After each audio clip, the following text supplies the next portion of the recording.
இதுதான் குமாரபுரி அரண்மனை மகாராஜா. என்ன சொன்னீர்? குமாரபுரி தானே, மாயாபுரி அல்லது? இல்லை அரசே, குமாரபுரி தான். கரிகால சோழரின் குமாரரும் அவருடைய சந்ததியாரும் பரம்பரையாக இந்த அரண்மனையில் தான் வசித்து வந்தார்கள். தாங்களும் இதே அரண்மனையில் வசிக்க வேண்டும் என்பதுதான் இந்நாட்டு மக்களின் விண்ணப்பம். அது இருக்கட்டும், உம்முடைய பெயர்? சித்தார்த்தன். இந்நாட்டு கடைசி மன்னராயிருந்து காலம் சென்ற விஷ்ணுவர்த்த மகாராஜாவின் முதல் மந்திரி நான். மந்திரவாதியா? மந்திரிதான் மகாராஜா. நீர் மந்திரவாதி இல்லை என்றால் நான் யார் என்பதும் என்னை இன்று காலை இந்த தீவில் இறக்கி விடுவார்கள் என்பதும் உமக்கு எப்படி தெரிந்தது? எல்லா முருகனரும் அக்கம்பக்கத்தாரும் படையெடுப்பிலிருந்து இந்நாட்டையும் நாட்டு மக்களையும் காப்பதற்காக அவர்தான் தங்களை அரசராக அனுப்பி வைத்திருக்கிறார். என்னை நீங்கள் அரசனாக ஏற்றுக்கொள்வதா இருந்தால் இன்னொரு ராஜாவுக்கோ இன்னொரு சக்கரவர்த்திக்கோ என்னால் கப்பம் செலுத்த முடியாது. நான் மன்னனாயிருந்தால் சுதந்திர நாட்டுக்கு தான் மன்னனாயிருப்பேன். அடிமை நாட்டுக்கு ஒரு நாளும் மன்னனாயிருக்க மாட்டேன். எங்கள் உடம்பில் ஓடுவதும் சோழ நாட்டின் வீர ரத்தம் தான் மகாராஜா. நாங்களும் பிரஜைகளாக இருந்தால் சுதந்திர நாட்டு பிரஜைகளாகத்தான் இருப்போம். அடிமை நாட்டு பிரஜைகளாக ஒரு நாளும் இருக்க மாட்டோம். அதோ முருகவேடு ஆலயத்தின் மணி கூட முழங்குகிறது. வாருங்கள் மகாராஜா, முதலில் தாங்கள் ஸ்நானபானங்களை முடித்துக் கொண்டு சிறிது நேரம் இளைப்பாருங்கள். அதற்குள் நான் முடிசூட்டு விழாவிற்கு வேண்டிய ஏற்பாடுகள் செய்துவிட்டு வந்து விடுகிறேன். வாருங்கள் மகாராஜா.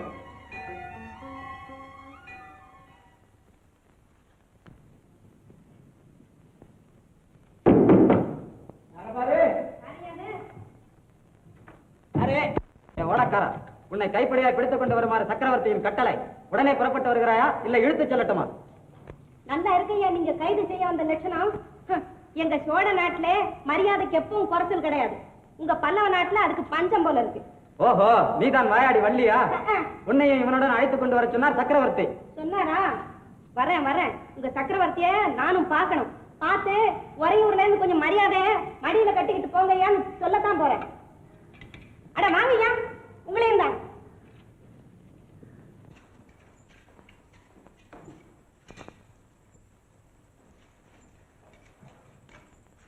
ஓஹோ, இவன் தானா? படகு தள்ளுகிறவன் எல்லாம் பல்லவ சாம்ராஜ்யத்துக்கு விரோதமாக சதி செய்வதென்று ஏற்பட்டு விட்டால் அப்புறம் கேட்பானே. இருக்கட்டும், உங்களை பின்னால் விசாரித்துக் கொள்கிறேன்.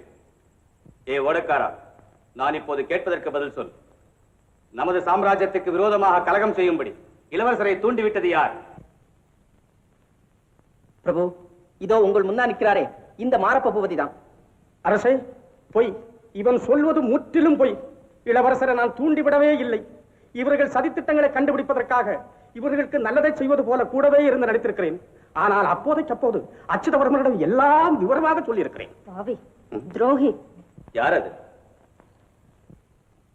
அரசே, விக்ரமனை யார் தூண்டினார்கள் என்பது அடியேனுக்கு நன்றாக தெரியும். சன்னிதானத்திலிருந்து உத்தரவளித்தால் இப்பவே சொல்லுகிறேன். சொல், தைரியமாய் சொல். மகாபிரபு, ஜடாமகுடதாரி ஆகிய ஒரு சிவனடியார் அடிக்கடி விக்ரமனையும் அருள்மொழி தேவியும் வந்து சந்திப்பது உண்டு. ஆனால் உண்மையில் அவன் சிவனடியார் அல்ல, வெறும் கபட சன்னியாசி. அவன் தான் விக்ரமனை இந்த பயங்கரமான காரியத்தை செய்ய தூண்டி கொடுத்தவன். உனக்கு எப்படி தெரியும்? அந்த கபட சன்னியாசியை நீர் பார்த்திருக்கிறீரா? ஆம் தேவி, இந்த கண்களாலேயே பார்த்திருக்கிறேன். இதோ நல்லவனை போல காட்சி அளிக்கின்றானே கர்ம சண்டாளன் ஓடக்காரன். இவன் குடிசையில் தான் சதியாலோசனை செய்வது வழக்கம். ஆனால் அந்த போலீஸ் சாமியாரை பிடித்து அடித்து உதைத்து தாடிய பிச்சு இன்னார் என்று அறிந்திருப்பேன். ஆனால் அதற்கு குறுக்கே நின்றவர்கள் இவன் ஒன்று, இவன் மனைவி ஒன்று. என் பேச்சை எடுத்தால் நாக்கி அறுத்து விடுவேன். இதை பார் பெண்ணே, அடிக்கடி உன் உதடுகள் அசைகின்றன. ஆனால் வார்த்தைகள் எதுவும் வெளியே வர காணோம். நீ ஏதாவது சொல்ல விரும்பினால் பயப்படாமல் சொல். பிரபு, இவர் சொல்வதெல்லாம் போய்.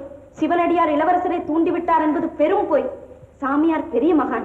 அவர் மேல் குற்றம் சொல்கிறவர்கள் சண்டாளர்கள், பாவிகள். அவர்கள் நரகத்திற்குத்தான் போவார்கள். நிறுத்து பெண்ணே, போதும் சாபம் கொடுத்தது. பார்த்தாய் அம்மா? அந்த சாமியாரின் மந்திரத்தில் இந்த பெண்ணும் மயங்கி போயிருக்கிறாள். அப்பா, இவர்களில் ஒருவராவது உண்மை சொல்வதாக எனக்கு தோன்றவில்லை.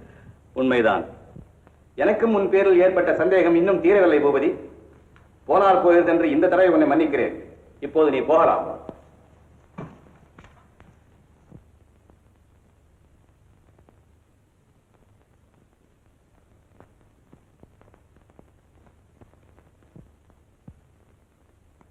ஏ ஓடக்காரா, நீயும் உன் மனைவி அழைத்துக் கொண்டு போகலாம். இதவா, அந்த சிவனடியார் விஷயத்தில் மட்டும் உன் மனைவியை கொஞ்சம் ஜாகிரதையாக இருக்க சொல். நானும் எத்தனையோ பெண்களை பார்த்திருக்கிறேன். ஆனால் இந்த வள்ளியை போல... அது இருக்கட்டும் அப்பா. ஓலை வந்ததே, அது என்ன?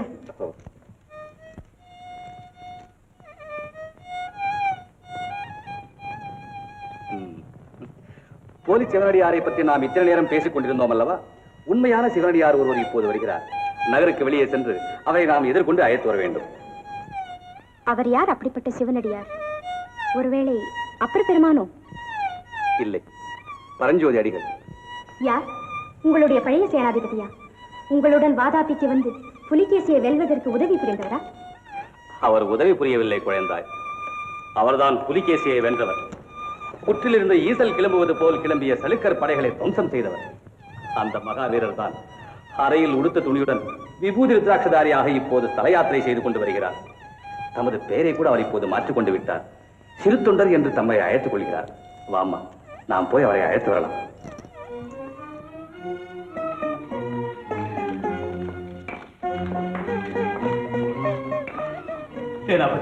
அப்படி என்னை அழைக்க வேண்டும். பரஞ்சோதி, அது என் பூர்வ ஜென்மத்தின் பெயர். இப்பொழுது கேட்கவே பிடிக்கவில்லை. சிவத்தொண்டரே, அவ்வளவு பெருமைக்கு நான் உரியவன் அல்ல. சிவத்தொண்டர்களுக்கெல்லாம் தொண்டு புரியும் சிறு தொண்டன் நான். பிறை சூடும் பெருமானருளா உனக்கு சகல மங்களமும் உண்டாகட்டும்.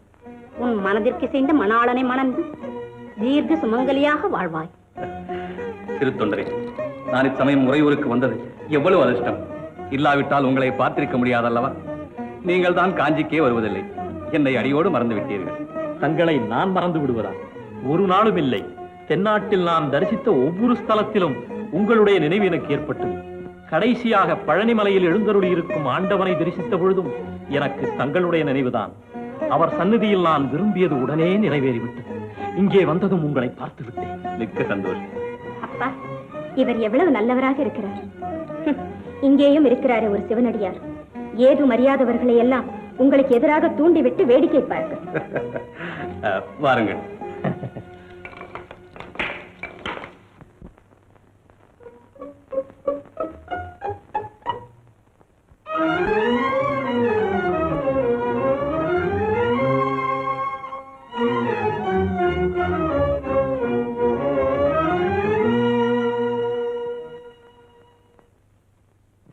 பூபதி தேவி, இன்று என் தந்தை உன்னிடம் ரொம்ப கடுமையாக இருந்து விட்டார். அதற்காக நீ வருத்தப்பட வேண்டாம். பரவாயில்ல பரவாயில்ல. உன் பேச்சில் எனக்கு நம்பிக்கை இருக்கிறது. எப்படியாவது அந்த போலி சிவனடியாரை மட்டும் நீ கண்டுபிடித்து விடு. அப்புறம் உன்னுடைய கட்சியில் நான் இருப்பேன். தேவி, தங்கள் சித்தம் என் பாக்கியம். தேவி, இனிமேல் அந்த போலி சாமியாரை கண்டுபிடிக்காமல் தூங்க மாட்டேன், சாப்பிட மாட்டேன், எதுவும் பேச மாட்டேன். ஆமா, சந்தோஷம். கண்டுபிடித்ததும் உடனே எனக்கு தெரியப்படும். தாசன் தாசன்.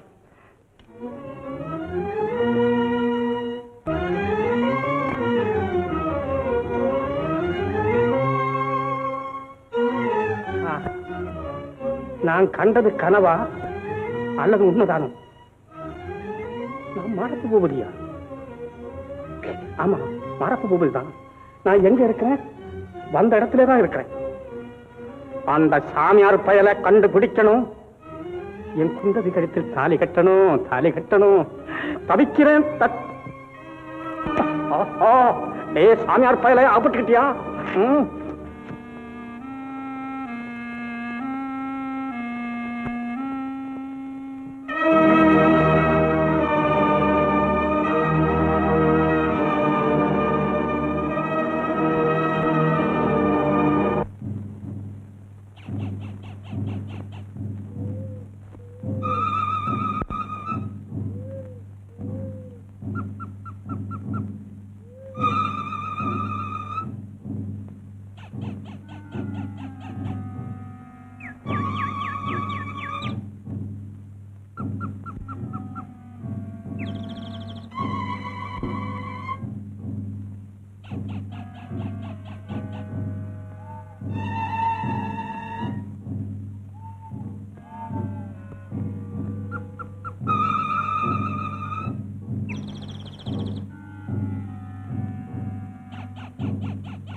மிக்க நன்றி ஐயா.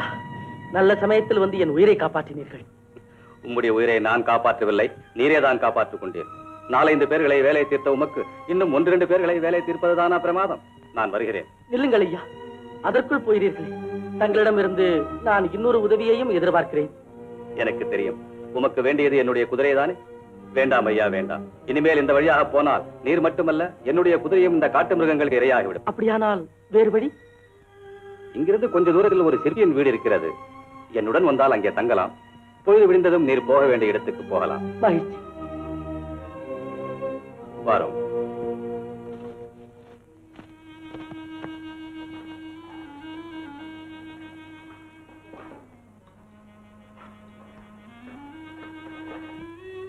இதுதான் நான் சொன்ன இடம்.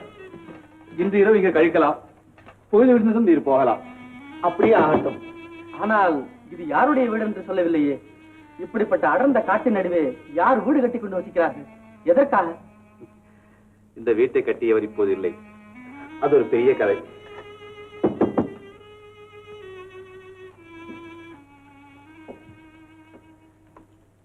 வாங்க ஐயா, வாங்க. வரும்.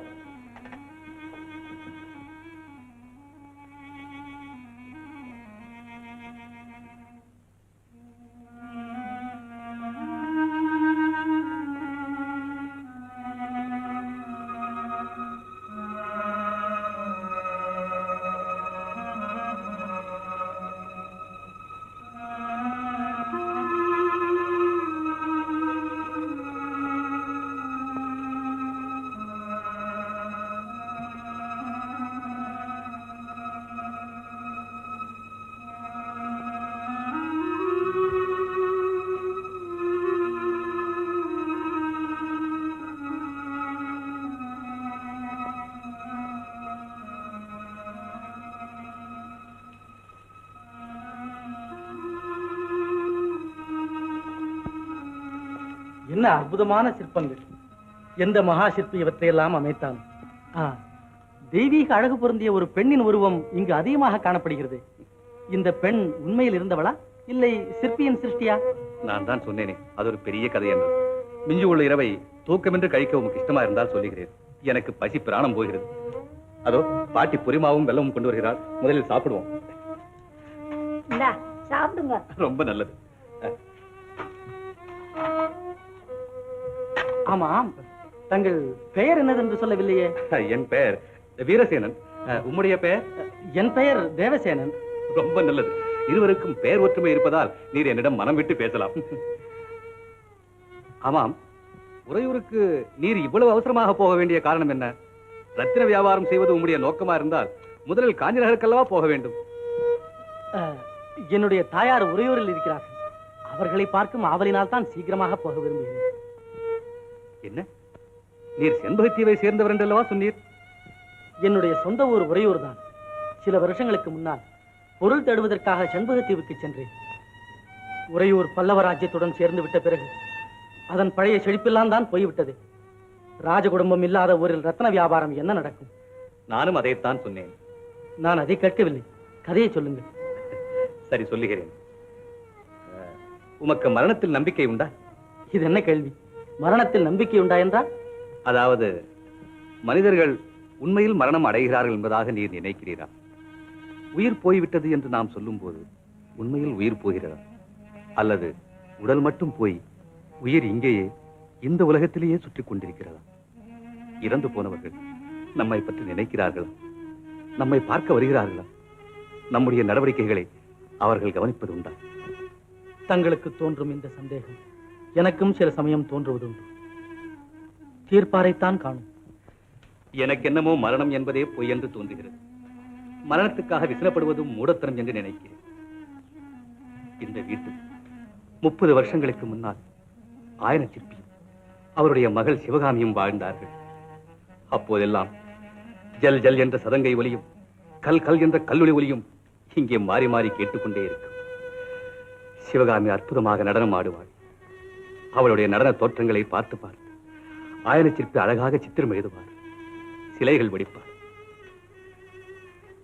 இப்போது கூட ஆயனரும் சிவகாமியும் இங்கே இல்லை என்று என்னால் நம்பவே முடியவில்லை. அவர்கள் இன்னும் இங்கே இருக்கிறார்கள் என்று நான் நினைக்கிறேன். இதோ உற்று கேட்டால் சதங்கை ஒலியும் கல்லொலி ஒலியும் என் காதுக்கு கேட்கின்றன.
அந்த சிவகாமிதான் இந்த தெய்வீக கலை உள்ள பெண். அது மகேந்திர சக்கரவர்த்தியின் காலம். அவருடைய புதல்வரான மாமல்லருக்கு அப்போது உம்முடைய வயதுதான் இருக்கும். இந்த பெண்ணிடம் தம் இதயத்தை பறிகொடுத்து விட்டு அவர் இங்கே அடிக்கடி வருவார். நானும் அவருடன் வருவேன். இருவரும் இந்த வீட்டுக்கு அருகே உள்ள தாமரை குளக்கரையில் அந்தி மயங்கும் போது சந்திப்பார்கள். ஆடி பாடி மகிழ்வார்கள். அவர்களுடைய காதலுக்கு துணையாயிருந்த மானும் மயிலும் ஊடலுக்கும் துணையாயிருந்தன. அப்படி ஊடல் கொண்டிருந்த போது ஒரு நாள்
தேடுதடி அந்தி மயங்குதடி பெருகுதடி கந்தன் வர காணனே வண்ணமயிலே வண்ணமயிலே வண்ணமயிலே வண்ணமயிலே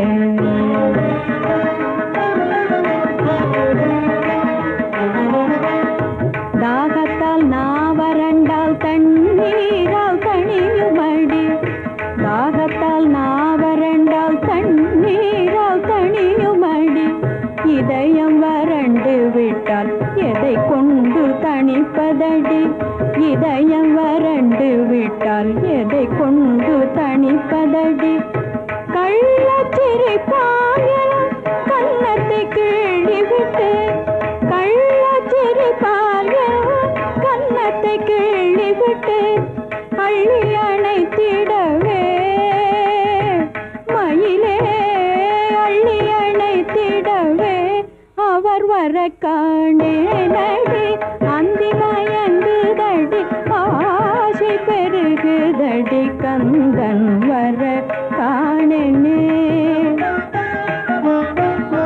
வண்ணமயிலே வண்ணமயிலே வண்ணமயிலே வண்ணமயிலே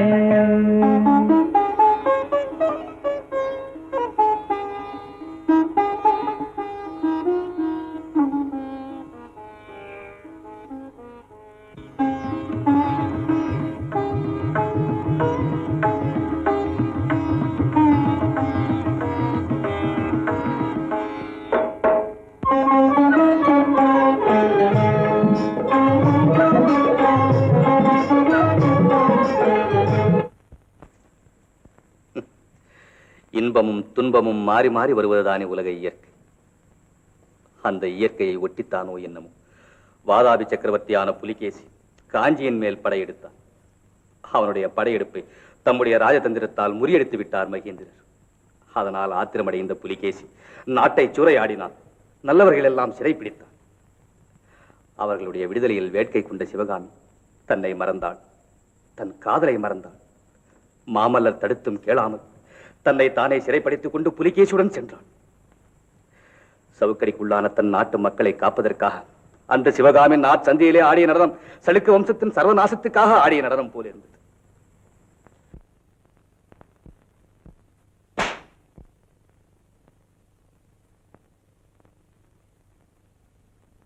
வடிவேறு திரிசூலம் தோன்றும் தோன்றும் வளர்ச்சடை மேல் இளமதியம் தோன்றும் தோன்றும்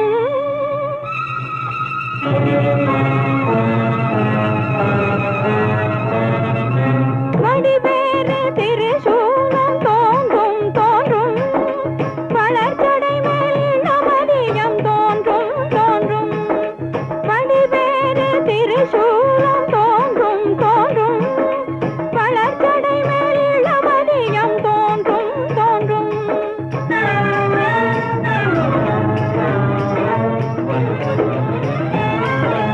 கடியேறு கமழ் கொன்றை கண்ணி தோன்றும் காதில் வெண் குழைதோடு கலந்து தோன்றும் கடியேறு கமழ் கொன்றை கண்ணி தோன்றும் காதில் வெண் குழைதோடு கலந்து தோன்றும்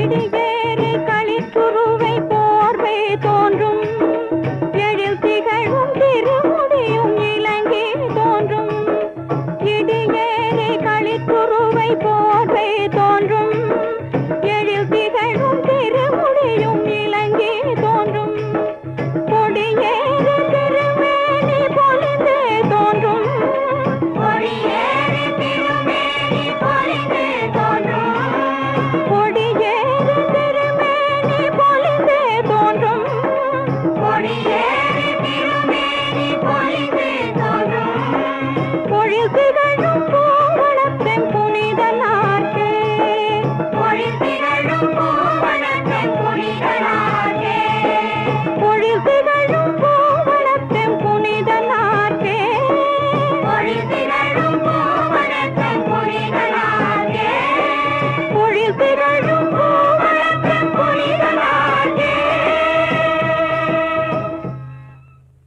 இந்த சமயத்தில் தான் விதி விளையாட ஆரம்பித்தது.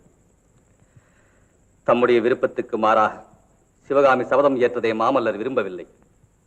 அதற்காக அவருடைய சபதத்தை நிறைவேற்றாமல் இருக்கவும் அவரால் முடியவில்லை. தந்தை மகேந்திரருக்கு பின் பட்டம் ஏற்ற அவர் வாதாபியின் மேல் படையெடுத்துச் சென்றார். புலிகேசியை வதைத்தார். சிவகாமியின் சபதத்தின்படி வாதாபியை அக்னி பகவானுக்கு இரையாக்கிவிட்டு இப்போதாவது உன் உள்ளம் குளிர்ந்ததா என்று வெறுப்புடன் கேட்டார். அன்று தோன்றிய அந்த வெறுப்பை நாளொரு மேனியும் பொழுதொரு வண்ணமுமாக விதி தாளாட்டி வளர்த்தது. அதன் பயனாக ஒன்றுபட்ட இதயங்கள் இரண்டும் பிளவுபட்டன. சிவகாமி தன் காதலை துறந்து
இதுதான் பேதை சிவகாமியின் கதை.